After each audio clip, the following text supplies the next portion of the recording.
Assalamualaikum dan salam sejahtera. Saya Hazwan Mokhtar dan anda sedang menonton Sinar PM 6 Februari. Perdana Menteri Tun Dr. Mahathir Mohamad menyifatkan dirinya sebagai melayang apabila dimaklumkan mengenai sokongan UMNO dan PAS kepadanya. Kenyataan itu dikeluarkan ketika spekulasi akan wujud kerajaan campuran dengan beberapa parti pembangkang dalam masa terdekat. Diminta mengulas lanjut mengenai sokongan itu, Mahathir berkata parti pembangkang boleh menyokong kerajaan di Parlimen.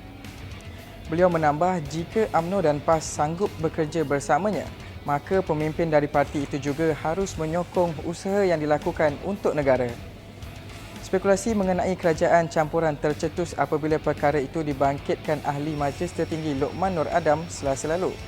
Lokman tampil membidas presidennya sendiri Ahmad Zahid Hamidi yang didakwanya mahu bekerjasama dengan Dr. Mahathir. Jabatan Kesihatan Melaka menafikan video tular mendakwa sebuah kapal membawa kru kapal dari Wuhan berlabuh di Pelabuhan Kuala Linggi pada Isnin lalu. Pengarahnya Dr. Ismail Ali berkata dakwaan tersebut tidak benar dan kapal yang berlabuh bersama anak kapal bukanlah dari Wuhan, China. Menurutnya, kenyataan yang tular itu adalah salah dan saringan kesihatan dari negara berisiko seperti China juga adalah merupakan aktiviti tetap bagi pencegahan dan kawalan kemasukan virus 2019 novel coronavirus.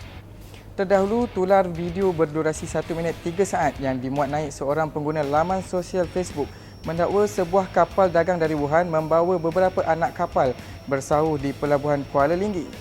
Pengguna laman sosial itu juga menyatakan kesemua kru kapal disaring oleh pasukan paramedik kerana baru tiba dari Wuhan sebelum memadam entry berkenaan kira-kira 15 minit kemudian.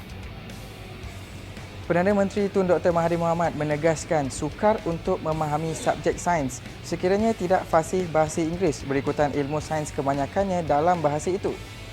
Dr. Mahathir berkata sains bukan ilmu statik dan ia menyebabkan sukar untuk difahami, diterjemah dan ditafsirkan ke dalam bahasa Melayu. Menurutnya, yang juga pemangku Menteri Pendidikan berkata tidak mungkin pakar sains akan menterjemah puluhan hasil penyelidikan setiap hari. Minggu lalu, Dr. Mahathir menerusi laman YouTube rasminya menyuarakan cadangan mahu mata pelajaran sains dan matematik kembali diajar dalam bahasa Inggeris. Agensi berita Anadolu melaporkan sebuah pesawat penumpang tergelincir ketika mendarat di lapangan terbang di Istanbul semalam, mengorbankan 3 orang dan mencederakan 179 yang lain. Pesawat Pegasus Airlines itu tiba dari Izmir, Turki tergelincir ketika mendarat di lapangan terbang antarabangsa Sabiha Gökçen, kata Menteri Pengangkutan dan Infrastruktur Kahit Keruhan. Sementara itu, Menteri Kesihatan Feratin Kocha berkata pesawat berkenaan membawa 177 penumpang dan 6 anak kapal. Siasatan telah dijalankan untuk mengenal pasti punca kejadian dan lapangan terbang ditutup sementara waktu serta Turkish Airlines telah menangguhkan sementara semua penerbangan keluar dan masuk dari lapangan terbang itu. Kita beralih ke berita sukan. Lionel Messi dilaporkan bersedia meninggalkan Barcelona selepas konflik persengketaan yang berlaku dengan pengarah sukan kelab itu, Eric Abidal, semakin keruh.